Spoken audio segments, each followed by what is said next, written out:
fire hits 3 separate areas in Quezon City. Maynila announces a 15-day water service interruption in 4 cities in Metro Manila. Liquefied petroleum gas prices to go up by 50 centavos to 1 peso per kilogram this week. The Supreme Court urged to stop Meralco and other distribution utilities from collecting bill deposits. The Bureau of Fire Protection orders the temporary closure of fire-hit Pacific Coast Plaza condominium in Parañaque City. And the PHIVOLCS monitoring a possible magnitude 8 earthquake off Surigao del Norte coast following earthquake swarms. Good evening. 3 fire incidents are happening in Quezon City right now. My Bermudez is at the Barangay Bahay Toro, Quezon City to tell us why live. Yes, Mai, good evening. Rina, several areas in Quezon City went ablaze just this afternoon. We are now here at Barangay Bahay Toro in Quezon City where houses were burned. Fire was declared under control by 7:30 in the evening. A certain Ray Montañez from Sitio Sinagtala sustained minor injuries and blisters from the said incident. Water supply earlier was insufficient according to Chief Inspector Ronaldo Sanchez of the Bureau of Fire Protection. Authorities are still determining the houses and structures or the number of houses and structures that were affected. As of this point, number of people and the amount of damaged properties are still being verified by fire marshals and arson investigators. As of 6:29 in the evening today, Task Force Bravo was raised in Mendez Road, Barangay Baisa, Quezon City. Houses made of light materials were destroyed. 5th alarm has been raised here in Sitio Sinagtala, Barangay Bahay Toro, Quezon City, where an informal settlers area was severely damaged. While 3rd alarm was also raised in Romblon Street, Barangay Santo Cristo, Quezon City. May mga nadamay tayong bahay dito sa presidente na to, kaya pilit pa rin nating pinapatayan. So siguro pagka itong apoy na to, nasigurado natin na itong sa bahay na to, na napula na, pwede na rin tayo magbaba na alarm. So para nangyaring sunog dyan sa Sinagtala, yung mga informal settlers natin, nasunog talaga lahat, wala natira. So kaya yun yung status na lang, hinintayin natin. Rina, just before we started our live report, authorities recovered a monkey-eating eagle around here in Barangay Bahay Toro, Quezon City, where a fire incident broke out earlier. Authorities are planning to turn this over to a wildlife conservation center. And as of now, residents around Bahay Toro, Barangay Bahay Toro in Quezon City are still displaced. Some were finding a place to stay in along Congressional Avenue. Rina? Thank you so much, Mai Bermudez, live from Barangay Bahay Toro, Quezon City. The prices of liquefied petroleum gas is expected to increase by 50 centavos to 1 peso per kilogram. John Nano tells us why. Because of the combined impact of the increased cost of oil prices in the world market and the fluctuation of the peso-dollar exchange rate, the prices of liquefied petroleum gas or LPG will increase by 50 centavos to 1 peso per kilogram effective this week. Because of this, Sherman, who is an owner of an eatery, is concerned as this would mean additional operation cost for his small business. Sherman said his eatery consumes 3 LPG tanks in 1 week at 740 pesos each. If this continues, Sherman has no choice but to make some adjustments in order to gain profit. Ang gagawin na lang po siguro namin, mas mag-a-adjust na lang po kami sa takal siguro. Magbabawas ng karne or baka po magtaas ng presyo yung ulam namin, ganun po. As the UNTV news team made rounds earlier today, the prices of LPG tanks remain at 740 pesos for a regular 11 kilogram tank, 480 pesos for a 7 kilogram tank, and 201 pesos for every 2.7 kilogram tank. The prices of other petroleum products have also spiked since this morning. The price of gasoline increased by 75 centavos per liter, 80 centavos for each liter of diesel, and 90 centavos for every liter of kerosene. Joanano, UNTV News and Rescue, Quezon City. The group Bayan Muna urges the Supreme Court to stop Meralco and other electric power distribution utilities' collection of bill deposits from consumers. But Meralco defends such collection is in accordance with the law. My Bermudez is back to tell us why. Bayan Muna has filed before the Supreme Court a plea to nullify and declare illegal the collection of bill deposits from Manila Electric Company or Meralco consumers. A bill deposit is a guarantee that monthly electricity consumptions will be paid, same as the concept of house rental. Its value is equivalent to a monthly bill. The petitioner said Meralco has collected 29 million pesos from such collection, aside from the 2.1 billion peso interest from 2018 to 2019. Bakit ka maniningil ng bill deposit? Kung hindi naman makabayad yung consumer, pinuputulan mo naman yan, kaya napipilitang magbayad. Yung interest nito na bilyon-bilyong piso hindi na babalik. This is why the group has asked the High Court to permanently ban Meralco and other electric power distribution utilities in the country from collecting bill deposits. They also want the Commission on Audit to check if Meralco has given refunds to its customers. Meralco has not received a copy of the petition, but they argue their collection is pursuant to the Magna Carta for electricity consumers. It is under the law, under the Magna Carta. That's why we implement what is merely stipulated under the law. Zaldariaga added they give refunds to consumers who religiously pay their bills. There are also many cases wherein this is returned to a customer who has been paying on or before the due date for 3 consecutive years consistently. And so we recognize this really as the money of the customer. Maya Bermudez, UNTV News and Rescue, Manila. The National Grid Corporation of the Philippines, or NGCP, on Tuesday placed the Luzon grid on yellow alert anew due to insufficient operating reserves. In an advisory, the NGCP said the yellow alert will be in effect from 10 a.m. to 4 p.m. The NGCP defines yellow alert as a system condition in which the power reserves are lower than the power supply demand. The grid's available capacity is 11,405 megawatts, while peak demand is at 10,482 megawatts. 4 cities served by Maynilad will experience water service interruptions until May 14, but the water provider assures there is enough water supply for its customers. John Nano tells us why. Water concessionaire Maynilad will implement rotational water service interruptions beginning today until May 14. This will affect their customers residing in several barangays in Parañaque, Muntinlupa, Las Piñas, and Cavite. Jennifer Rufo, the spokesperson of Maynilad, explained the move is aimed at having more time to clean their water treatment facility due to the increasing volume of algae coming from Laguna Lake, as well as to prevent water contamination. If you go to Laguna Lake now, naging kulay green na yung tubig dyan sa dami ng algae. So because this is somewhat unprecedented, we were forced to reduce the production of our treatment facilities kasi kailangan ng more frequent cleaning ng aming filters dahil nakaklag ito ng mga pumapasok na algae mula sa Laguna Lake.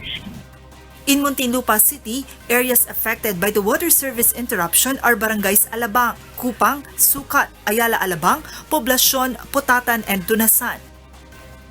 In Las Piñas City, areas covered by the water service interruptions are barangays Almansa 1, Almansa 2, Pamplona 1, Pamplona 2, Pamplona 3, Pilar, Pulanglupa 2, Talon 1, Talon 2, Talon 3, Talon 4, BF International, and CAA. In Parañaque City, barangays BF Homes and San Antonio will experience water service interruptions from 5 a.m. until 2 a.m. Several areas in Bacoor and Imos in Cavite are also covered by the water service interruption from 9 a.m. until 11 p.m. Although there is a scheduled water service interruption, Maynilad advised their customers that the hours of water supply resumption might be extended. The water provider assured they still have enough water supply for their customers, although the water in Angat Dam is nearing its critical level. Pagdating doon sa ating supply mula sa Angat, okay tayo. So we have enough supply to last us through the summer months. Kasi naka-hinge lang yan, basta hindi babawasan ng National Water Resources Board ng alokasyon para sa Metro Manila mula sa Angat Dam, Maynila should be able to sustain the needs of its customers. Joanna, UNTV News and Rescue, Quezon City. The Bureau of Fire Protection Parañaque City orders the temporary closure of Pacific Coast Plaza condominium following a fire incident yesterday. Nel Maribohok explains why. The Bureau of Fire Protection or BFP of Parañaque City has summoned the Pacific Coast Plaza Condominium Building Administrator and the witnesses of the fire incident in the building on Monday, where an old lady was confirmed dead. Based on the initial investigation of the Parañaque City BFP, the building apparently has a defective fire sprinkler system. Kasi may previous report na hindi pa may defective yung mga fire protection equipment. The said establishment, which is approximately 90% residential, will be temporarily closed pending an investigation authorities are conducting. There are no exact data yet on the numbers of affected Pacific Coast Plaza tenants. The BFP wants to ascertain if the condominium is compliant with the National Building Code, particularly on its fire safety equipment. Yung lower part, yung component, papasok pa rin tayo sa fire protection equipment. Pag wala pa rin compliance yung fire protection equipment, hindi pa rin pwedeng i-occupy. The City Engineering Department has conducted an assessment on the structural integrity of the condominium building. Nel Maribohok, UNTV News and Rescue, Parañaque City. The Philippine Institute of Volcanology and Seismology continues to monitor earthquake activities off the coast of Surigao del Norte. Ray Pelayo tells us why. A series of small and moderate earthquakes has been recorded along the Philippine Trench off the coast of Surigao del Norte. On April 26, magnitude 5.5 earthquake was recorded 70 kilometers southeast of General Luna on Surigao Island. Department of Science and Technology or DOST Undersecretary Renato Solidum said earthquake swarms may continue due to the subduction in the Philippine Trench. The official explained that an earthquake swarm is different from aftershocks. Ang aftershock kasi ay maliliit na paglindol pagkatapos ng isang talagang malakas na pagginig, distinct na malakas. Ang nangyari kasi sa Surigao del Norte, offshore ng Surigao del Norte, may magnitude 5.5 pero may mga magnitude 5, 4 point plus, no? So hindi talaga isang lindol na malakas tapos puro maliliit na. Recently, a series of earthquakes in the area has also been recorded, but Yusek Solidum said the activities have gradually subsided. The Philippine Institute of Volcanology and Seismology or PHIVOLCS monitors the area so that they can immediately warn the public for a possible tsunami if a strong earthquake occurs. Solidum said a strong earthquake might not happen, but it was a long time ago since they have recorded a strong movement in that segment of the Philippine Trench. Posibleng mga class magnitude 8 earthquake ang pwedeng maidulot ng pagkilos sa Philippine Trench at pwede itong mag-trigger ng tsunami na pwedeng makaapekto sa baybayin ng mga probinsyang nakaharap sa Pacific Ocean. The official said a tsunami might reach the nearest area in a matter of minutes depending on the distance of the epicenter to the nearest coast. Although no swarm was recorded in other segments of the Philippine Trench like the Manila Trench, Sulu Negros Trench, and Cotabato Trench, but they may generate a major quake. The Manila Trench may generate a magnitude 8.3 earthquake and tsunami with a height of 3.5 meters to 5.5 meters. Areas facing the West Philippine Sea might be affected, including the Manila Bay. Kung nasa dalampasigan sila o malapit, mapapansin nilang biglang bumaba ang tubig. Mabilisan.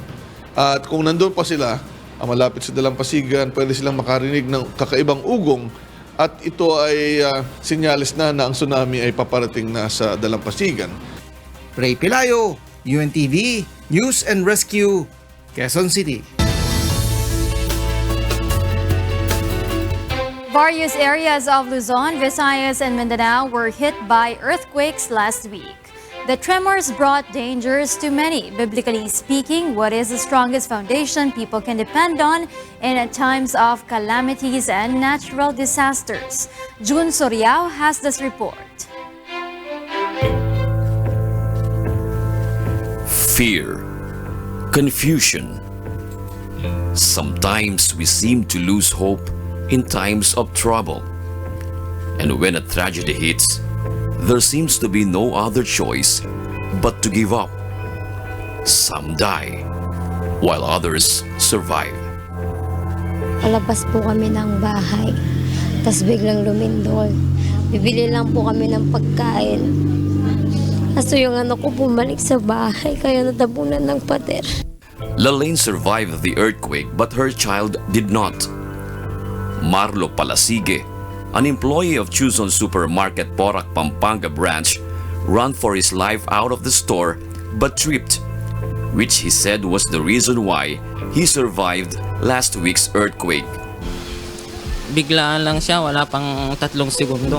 Bumagsak na yung building. Tapos yun, natrap kami sa sa may concrete. Nung lumindol, tumakbo kami palabas kasi malakas na. Hanggang sa nabutan kami doon sa may sa palabas. Doon kami natrap. At saka kung hindi ako nadapas, diretso yung takbo ko, aabutan ako ng mga bato na malalaki. Yung pagdapa ko, mas nakakabuti kasi nung nadapa ko, doon na lang ako, tama-tama bumagsak yung building. Yun lang, maswerte kasi nabuhay kami. Quezon Supermarket checker Olive Orsina thought she and her fellow employees would be safe because the grocery store is concrete. But even the store's foundation was destroyed.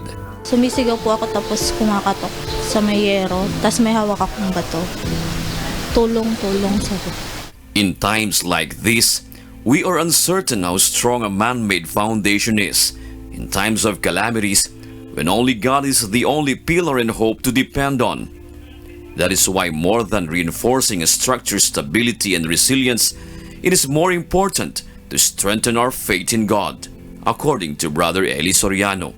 Ang pagtibay, gawa ng Diyos yun. Hindi ka titibay sa iyong sarili.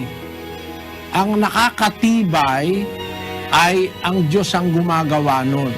Meron ka lang susundin. Meron ka lang gagawain. Meron ka lang tutuparin. Pero yung pagpapatibay, ang Diyos ang nakakapagpatibay sa tao. It is said that when you are in the brink of death, you will remember the memories of your lifetime in a matter of seconds. Pagligo lang ganun, wala na. Bagsak na talaga. Ilan na lang kaming natira sa labas. Biglaan. Segundo lang po. Marami po kami nakatakbo sa likod, may 30 po kami. Kasi mga ibang tao, sir, dito na rin lumabas, hindi nila akalain na ganyan mangyayari, babaksak ng building. Perhaps you would assess yourself whether you have lived as a good person or a sinner. Brother Eli says, as long as there is life, there is hope. Ayun, ang laman natin mahina, pero ang Diyos sa pamamagitan ng Espiritu, pwede niyang mapatibay ang ating mahinang laman para tayo huwag maalis at magiba sa pananampalataya. And that is what Olive and her fellow employees believe, so they did not lose their faith in God. Kasi magkasama po kami ni Jenny. Nasabi namin na lang BBQ. Nagdasal po kami. Maraming salamat po sa Panginoon at nakaligtas po kami. These earthquake survivors are a living proof that the strongest foundation we can depend on in times of danger is faith in God. Ang Diyos ang nagpapatatag, sa Kanya nang gagaling lahat ng katatagan sa pananampalataya. Ang gagawin mo, magtiwala ka sa Diyos, kapatid. June Soriao, UNTV, News and Rescue.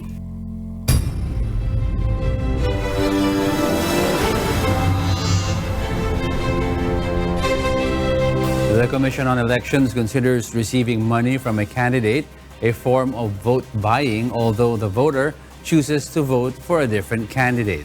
Aiko Miguel explains why.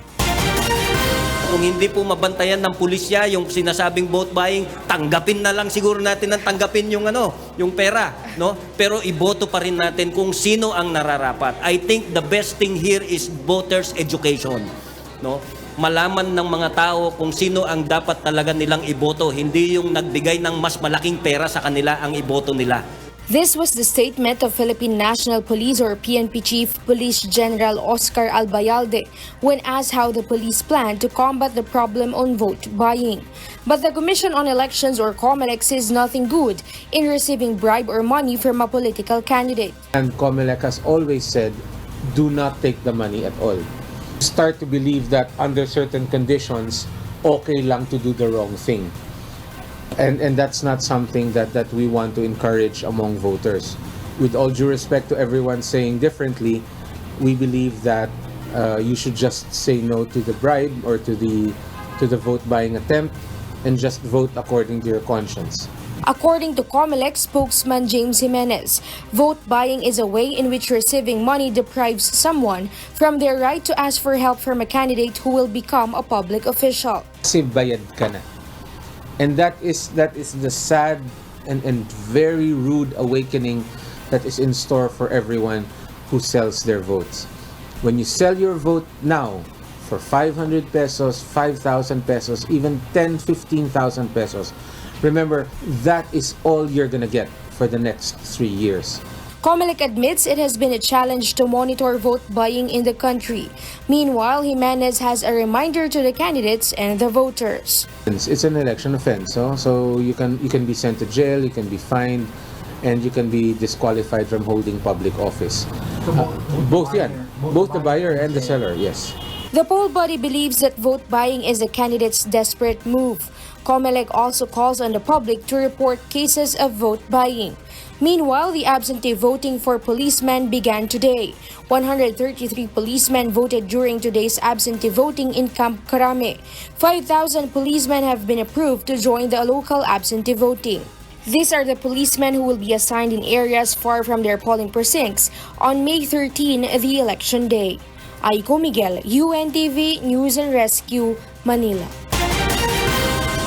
Before the May 13 midterm elections, several universities in the country conducted mock elections among the student communities. Does the youth pulse have a big effect on the result of the actual elections? Let's find out from this report from Monokson. If the community in various universities will be asked, some have already decided on who will be the winner in the coming May 13 midterm elections. But these are merely mock elections. Let's find out who are the leading candidates in the mock polls conducted in universities. And do such mock elections have a big influence on the results on the May polls? The Commission on Elections, or COMELEC, said the youth remains a potent force, be in the last presidential election a few years past or the national and local elections on May 13. In fact, 1/3 or 31% of the voting population in the country is from the youth sector, based on data from COMELEC. This is the reason why many political candidates are campaigning in schools to get the youth's precious votes. In the mock elections held in the University of the Philippines, Manila, and Baguio campuses, a Liberal Party candidate is leading the race. Administration and independent candidates are tailing the top choices. The situation in Polytechnic University of the Philippines, or PUP Manila, is different. An independent candidate and some candidates from the opposition and the administration lead the polls. In De La Salle University, Dasmariñas, senatorial candidate Attorney Larry Gadon's campaign seems to be effective based on his famous line during a confrontation with rallyists that has gone viral. Mga bobo! In University of Santo Tomas, Ateneo University, and University of San Carlos in Cebu, candidates of the Liberal Party lead in mock elections. But according to Edmund Tayao, a political analyst, mock elections do not have an effect on the actual election. He added, the results of the national survey is entirely different and contrary from the results of the mock election in universities. Ang tanong mo ay magiging significant ba ito sa resulta? I don't think so. Well, significant sa resulta mainly representing the same segments. Kung hihimayin mo yung resulta in terms of segments or sectors in society, consistent yan. Walang problema. Pero yung sasabihin mo na magiging significant siya sa overall result, hindi yan ang lumalabas kung ikukumpara mo sa national surveys. There are other universities with mock elections underway to know the pulse of their student community. But political analysts clarified that this do not reflect the sentiments and vote of the entire country. Mon Hokson, UNTV News and Rescue. Senator Cynthia Villar and Grace Poe, who are both seeking re-election, remain the top notcher in the senatorial race according to Pulse Asia's latest senatorial survey. Lito Lapid, Pia Cayetano, Bongo, Sunny Angara, Bong Revilla Jr., Ronald Bato de la Rosa, and Nancy Binay are in the 3rd to 9th places. Coco Pimentel, Amy Marcos, Jinggoy Estrada, Bam Aquino, and JV Ejercito share the 10th to 16th places. Sergio Menya, Mar Rojas, Francis Tolentino, and Juan Ponce Enrile rank 14th to 18th. According to the Pulse Asia Research, Inc., the survey was conducted from April 10 to 14 using face-to-face interviews with 1,800 likely voters 18 years old and above. Based on the survey, only 35% of voters will vote for 12 senatorial candidates. According to the Commission on Elections, there are 62 official senatorial candidates for the elections on May 13, 2019. The town of Moises Padilla in Negros Occidental has been recommended to be placed under the Commission on Elections control. Lalaine Moreno will tell us why. The Regional Joint Security Control Center, or RJSCC, signed a resolution yesterday in Bacolod City to recommend the town of Moises Padilla to be placed under the control of the Commission on Elections, or COMELEC, ahead of the May elections. The RJSCC based the recommendation on political rivalries happening in the town, where 2 candidates were killed recently by still unidentified suspects. The presence of armed groups such as the New People's Army or the NPA in the area, which might affect the conduct of the elections, has also been confirmed. Intense rivalry, may presence pa ng NPA possibly affect the conduct of early elections in the place. Kaya ang naging final decision to recommend to the NBank that the municipality of Moises Padilla be put under COMELEC control. If the resolution is approved, the poll body will lead in the area until the end of the election period. COMELEC will also have the power to change all the Philippine National Police personnel and assign an officer in charge from the local government unit through the Department of the Interior and Local Government, or DILG. Meanwhile, additional military troops and policemen have been deployed in the area to maintain peace and order amid the election period. The role of the Philippine Army together with the Philippine National Police is to ensure the peace and order and safety of our voters and candidates for the duration of the election period.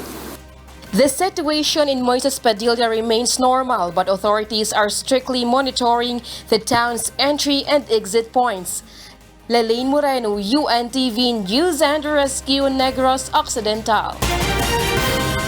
The Philippine National Police reported that over 4,839 individuals have been arrested for the violation of the Commission on Elections gun ban. 339 of the said number were arrested on checkpoints, while the others were on police operations. Still on the top of the list of apprehended gun ban violators are civilians, followed by security guards and government employees. More than 4,000 firearms were confiscated, along with more than 30,000 deadly weapons. According to the COMELEC, the gun ban will last until June 12. President Rodrigo Duterte orders the implementation of normalization under the Comprehensive Agreement on the Bangsamoro. Part of this is the decommissioning of forces and weapons of the Moro Islamic Liberation Front, or MILF. Rosalie Cos will tell us why. Through Executive Order Number 79, President Rodrigo Duterte directs the implementation of normalization as part of the Comprehensive Agreement on the Bangsamoro between the Philippine government and the Moro Islamic Liberation Front or MILF. Normalization is a process in which human security is ensured, especially in communities in Mindanao where decades-long skirmishes have taken place. This also aims to achieve a peaceful life for the Bangsamoro residents free from violence and crimes. Another essential scope of the normalization program is the decommissioning of forces and weapons of the Bangsamoro Islamic Armed Forces, as well as the disbandment of private armed groups in places under the Bangsamoro Autonomous Region in Muslim Mindanao or BARMM. Malacanang hopes the MILF is ready to follow the process, especially the decommissioning process of the MILF armed forces. I'm sure the MILF will follow the procedure as outlined. The What does it symbolize? MILF has embraced peace with the government and in fact is working hand in hand for the attainment of peace in that area. The chief executive orders various government agencies to accelerate the implementation of development programs and the reconstruction and rehabilitation, especially of conflict-affected areas in BARMM. President Duterte also directs the creation of the Inter-Cabinet Cluster Mechanism, which will supervise the normalization program. The President signed the executive order following the ratification of the Bangsamoro Organic Law, as well as the appointment of the members of the Bangsamoro Transition Authority or BTA, which will govern the BARMM until year 2022. Rosa Licoz, UNTV, News and Rescue, Philippines. Computers and other electronic devices can easily be affected by viruses if a user does not know how to prevent infection. Here are tips on how to avoid computers from getting infected with virus and other malware. April Senadosa will tell us why. The internet is a helpful tool to get information quickly. However, not all data are beneficial to netizens. There are types of software which can damage electronic gadgets, particularly computers and smartphones. One example is malware, which is capable of destroying a computer system. Malware can steal sensitive information from a computer. It can also send fake emails secretly to one's email account and gain access to any computer system, as it can be inserted to various email attachments. Virus, on the other hand, is a type of malware which can replicate itself to infect other computer programs. The question is, how can computer and internet users prevent malware from infecting their personal devices? According to cybersecurity expert Rosel Rig, the computer and software must be updated. She stressed the importance of installing an anti-free virus program in one's personal devices. An anti-free virus program can scan the entire device to check the presence of malware. Then of course, strong passwords. It's a must, no? Na hindi yung ang laging password natin 123456 or your name plus 123. So ito yung or mismong password as in iniba mo lang at sign lang yung A doon. So ito yung mga bagay na simple pero dapat lagi nating ginagawa. Rig advises the public to take caution in opening email attachments as they might include malicious software. Be very careful dun sa email links na yon kasi hindi necessarily na safe lahat ng email na makukuha mo. Do not trust every pop-up window asking one to download software. Iwasan nyo yun unless talagang na-verify mo yung source. The National Bureau of Investigation Cybercrime Division, meanwhile, affirmed the experts' tips, adding that various government agencies have their own standard firewall to block unauthorized access from other parties. Ang pinaka-importante dyan, yung awareness ng empleyado na wag lang ng click, you think before you click. Tapos, be responsible in sharing and downloading materials from the net. The expert further warned that if a device has a virus, its owner could be a victim of identity theft due to stolen personal information. Moreover, applications and photos, among others, will be corrupted should there be presence of malware in the device. Actually, ang virus nandyan lang talaga yan. So, kapag tayo ay gumagamit ng gadgets, ng devices, ng PCs, ang mga dapat nating tandaan, dapat laging mayroon tayong security in mind. April Senedoza, UNTV News and Rescue, Mandaluyong.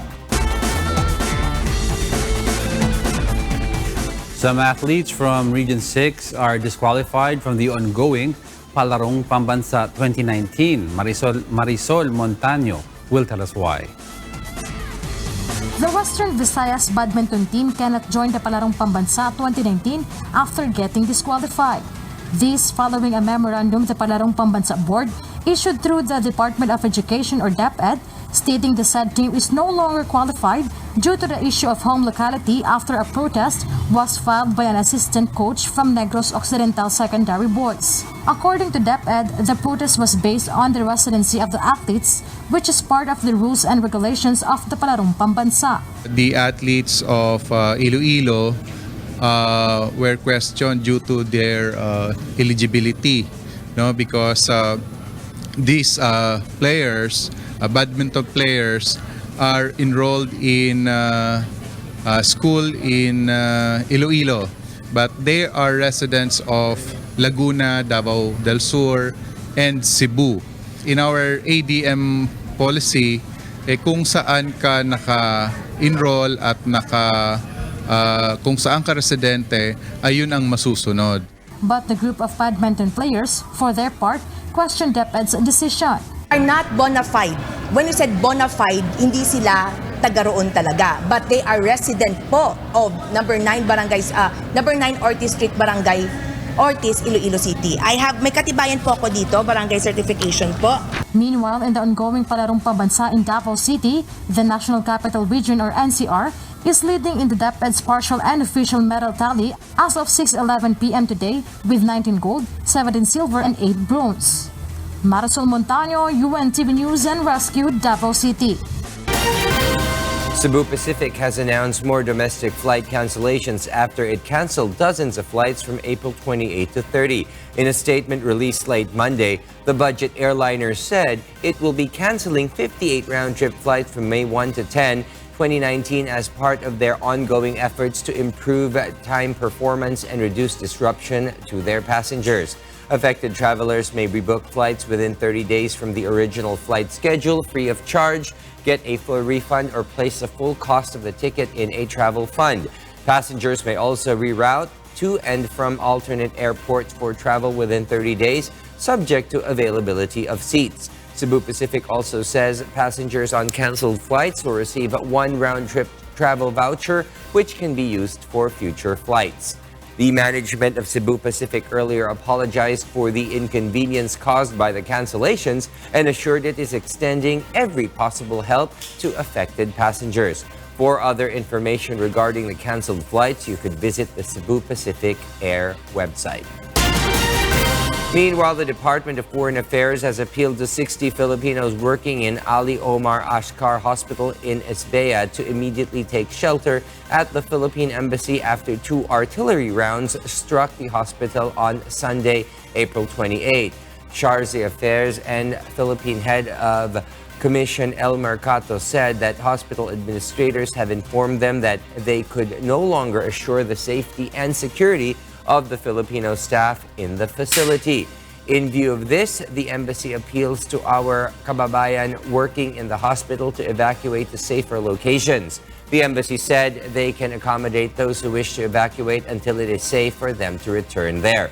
On Monday, Cato also took to Twitter to appeal to our kababayan in Salahuddin and nearby areas in Tripoli to move to the embassy or to safer locations now due to the fighting expected to break out there. Those who can no longer leave are requested to stay indoors. Since the fighting began on April 4, the DFA has so far assisted the repatriation of 32 Filipinos to the Philippines.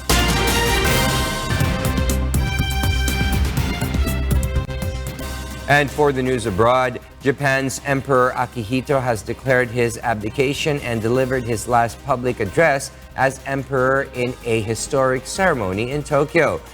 He is the first Japanese monarch to stand down in more than 200 years. The 85-year-old was given permission to abdicate after saying he felt unable to fulfill his role because of his age and declining health.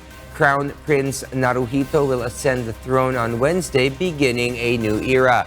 The emperor in Japan holds no political power but serves as a national figurehead. In his final speech, Akihito said he wished Japan and the world peace and prosperity. A U.S. combat veteran was taken into custody and was charged for planning to detonate an improvised explosive device at a white nationalist rally this weekend. Beverly Saison will tell us why. A U.S. veteran of the war in Afghanistan who prosecutors say plotted to detonate a bomb at a Los Angeles area rally, causing mass casualties, has been taken into custody following an FBI online sting operation. Federal prosecutors said Mark Stephen Domingo, 26, a U.S. Army infantryman who served time in Afghanistan and later converted to Islam, was taken into custody on Friday after being given what he thought was a live explosive device to use in the attack. At times, Mr. Domingo said that he wanted to kill Jews as they walked to synagogue.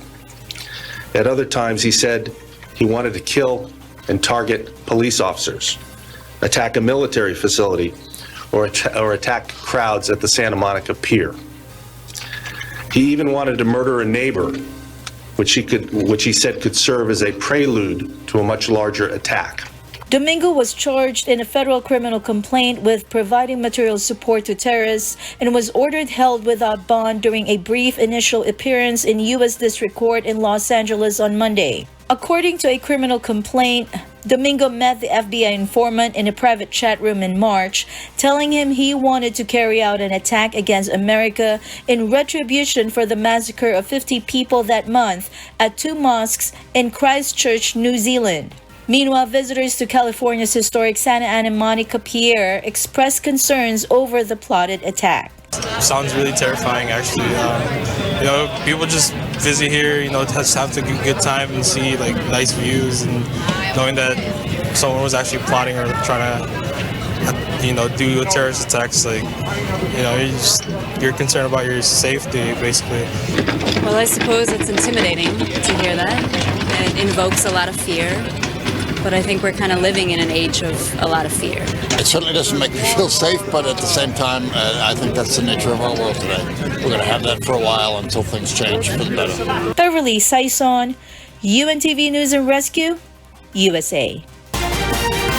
The founder of the Seasteading Movement Institute says it is loss for Thailand to file treason charges against a U.S.-Thai couple who built a floating sea cabin offshore. Kath Dumaraos explains why. The 6-meter-wide floating cabin off Thailand that U.S. Bitcoin trader Chad L. Wartowski and his partner briefly lived in was intended to be the first of a village of buoy-based homes in international waters. The group Ocean Builders had planned an advanced sales of 20 more floating sea homes at the cost of building them estimated at $150,000 to $200,000, with visions of multi-floor cylinders with the option for a ladder, spiral staircase, or an elevator to go from floor to floor, according to its website. Patrick Friedman, the founder of the Seasteading Institute, said the Thai Navy's raid and the treason charges Thai authorities were putting on the U.S.-Thai couple was a loss for Thailand. This first one, seastead that they built, floated well. They'd announced that they were taking orders for 20 more. I don't know how many they sold, but I was involved in one conversation about a group putting together a company to buy a larger one as an underwater hotel. Of course, the initial location that we considered for that was Thailand, because that's where they had built it and that's where they were. So it's a loss for Thailand in that now, seasteads won't be built there, and people are not going to be drawing tourism with these new things, and people are not going to be developing this new technology against climate change in Thailand. The Thai Navy seized the sea home atop a buoy anchored in the seabed 14 nautical miles off the island of Phuket. Thai police have charged El Warkowski and his Thai girlfriend Suprani Nadia Tepdet with violating Thai sovereignty, punishable by the death penalty or life in prison. The couple were living in the cabin built by the group Ocean Builders, which promoted it as the first seastead, referring to the seasteading movement that has tens of thousands of mostly tech-savvy advocates worldwide. Kat Dumaraos, UNTV News and Rescue. Thousands of people across Quebec, Ontario, and New Brunswick are facing several more days of flooding as waters rise to record levels. Meanwhile, tens of thousands of homes damaged or destroyed by second major storm to hit Mozambique in 6 weeks. Ferdy Petalio will tell us why. In Mozambique, the death toll in storm-hit northern Mozambique has jumped to 38 after Cyclone Kenneth battered the country last week, according to officials, with aid workers struggling to reach some of the worst affected areas. Mozambique's National Institute of Disaster Management announced in its latest update on Monday, adding that about 35,000 homes were damaged or wiped out by the cyclone and the rising floodwaters unleashed in its wake. Cyclone Kenneth struck the southern African nation last week with winds of 220 kilometers per hour, flattening villages and damaging thousands more homes. The storm lost strength, but torrential rain was still battering the area on Monday, with more expected. In Canada, drone video footage on Monday showed the aftermath of severe flooding in Quebec town, with playgrounds, trees, streetlights, and homes seen submerged in floodwaters. Spring flooding has already impacted nearly 5,500 homes in Quebec, with more than 1,000 people evacuated. One woman died when her car was caught in a road washout caused by rising waters. Officials in Montreal declared a state of emergency last Friday as Canada's second largest city also braced for the impact of heavy rains mixed with melting snow on its swollen waterways. Speaking at another part of eastern Canada facing heavy flooding, the country's defense minister Harjit Sajjan said the military will stay as long as needed. And in Norway, Greenpeace activists on Monday climbed aboard a sea drilling rig commissioned by Equinor in protest against oil and gas drilling in the Norwegian Arctic. The organization said 4 activists climbed aboard the West Hercules rig. The vessel is anchored off Hammerfest, continental Europe's northernmost town and the site of an Equinor liquefied natural gas plant, Snøhvit.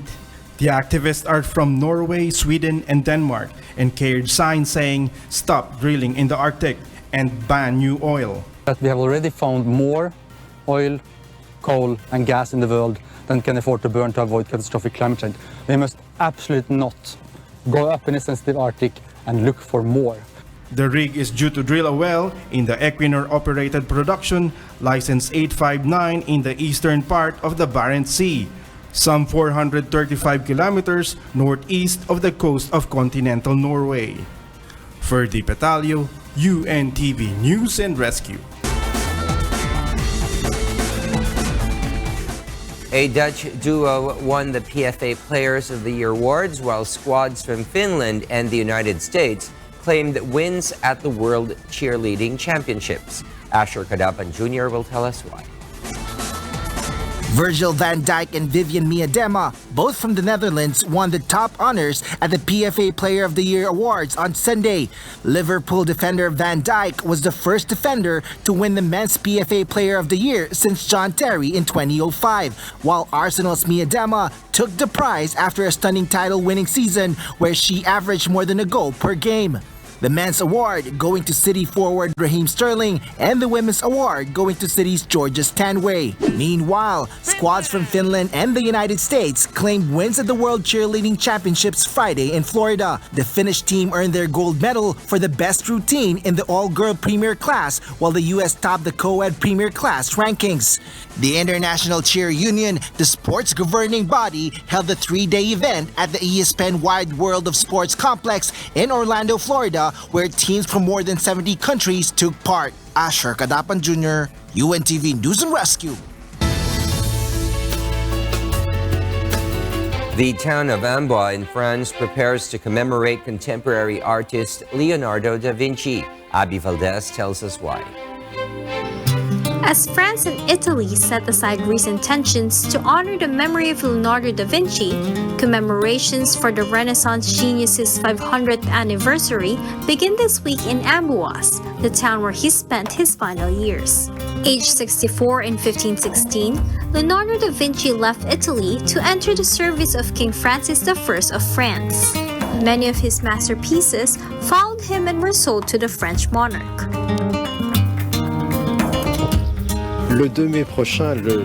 Leonardo da Vinci was unquestionably born in Italy. He's Florentine, but beyond that, he led a career at the service of several powerful men. This career and his life end here in France, and today, he's indisputably a universal figure, and beauty must always bring together as many people as possible together. Da Vinci's arrival in France was no accident, because King Francis I wanted him to join the court to participate in its international influence and refinement, Soros said. During his 3 years in France, Da Vinci, who died on May 2, 1519, focused on perfecting unfinished masterpieces, drawing, and scientific writing, but also took part in organizing lavish parties for the King of France. On Thursday, May 2nd, in Amboise, French President Emmanuel Macron and Italian counterpart Sergio Mattarella will seek to ease strains between the two normally close allies that have grown more acute since mid-2018, mostly over migration policy. Abby Valdez, UNTV News and Rescue. And ahead of the final season of Game of Thrones, a waiter in Pakistan is being hounded by fans of the worldwide phenomenon due to his uncanny resemblance to key character Tyrion Lannister. Kath Dumaraos will tell us why. Balancing a basket of hot roti in one hand, Pakistani waiter Razi Khan makes his way through the narrow alleys that lead to the small eatery where he has been working for the past 2 years. But he is now dreaming of the silver screen after the eatery owner's son recently spotted his resemblance to Game of Thrones actor Peter Dinklage, who plays popular character Tyrion Lannister in the series. The 26-year-old villager from northwest Pakistan had never heard of the fantasy series before, but he says his life has been transformed since the similarities were noticed. In the beginning, they started calling me Peter Dinklage. After that, I saw his movie, and then slowly I became famous. The uncanny resemblance includes facial features and height, with both standing at 4 feet 5 inches tall. After visiting a hairdresser to be given a look-alike hairdo, Khan gazes at a picture of Dinklage on his phone. My wish is to work in movies, and my other wish is that I should meet with Peter Dinklage. I want to make a movie there, and I want to co-star in a movie with Peter. Khan, who has dwarfism, says that the condition has been difficult to live with, particularly as a child. But with his newfound fame comes confidence and the plan to find a bride when he goes home for the upcoming month of Ramadan. The girl should be of my height and my age, right? I don't want to marry a tall girl. I feel scared of tall girls. One should marry someone who suits you. I will marry someone who makes a good pair with me. The Game of Thrones fantasy series, an adaptation of George R.R. Martin's A Song of Ice and Fire series of novels, is rapidly approaching its conclusion in its 8th season, with only 4 episodes remaining before it ends its run as one of cable network HBO's most successful shows in its history. Kat Dumaraos, UNTV News and Rescue. And those are the reasons behind the news this April 30th, 2019. On behalf of Rina Villamor Camara and Angelo Castro III, I am William Theo, and before we close, we will recap with today's significant sound bites. Because we need to know, we will always ask why. Good evening. Mga nadamay tayong bahay dito sa presidente na to, kaya pilit pa rin nating pinapatayan. So siguro pagka itong apoy na to, nasigurado natin na itong sa bahay na to, na napula na, pwede na rin tayo magbaba na alarm. So para nangyaring sunog dyan sa sinagtala, yung mga informal settlers natin, nasunog talaga lahat, wala natira. So kaya yun yung status na lang. if you go to Laguna Lake now, naging kulay green na yung tubig dyan sa dami ng algae. So because this is somewhat unprecedented, we were forced to reduce the production of our treatment facilities kasi kailangan ng more frequent cleaning ng aming filters dahil nakaklab ito ng mga pumapasok na algae mula sa Laguna Lake. Bakit ka maniningil ng bill deposit? Kung hindi naman makabayad yung consumer, pinuputulan mo naman yan, kaya napipilitang magbayad. Yung interest nito na bilyon-bilyong piso hindi na babalik. Bayad ka na. And that is the sad and very rude awakening that is in store for everyone who sells their votes. When you sell your vote now, for 500 pesos, 5,000 pesos, even 10, 15,000 pesos. Remember, that is all you're gonna get for the next 3 years.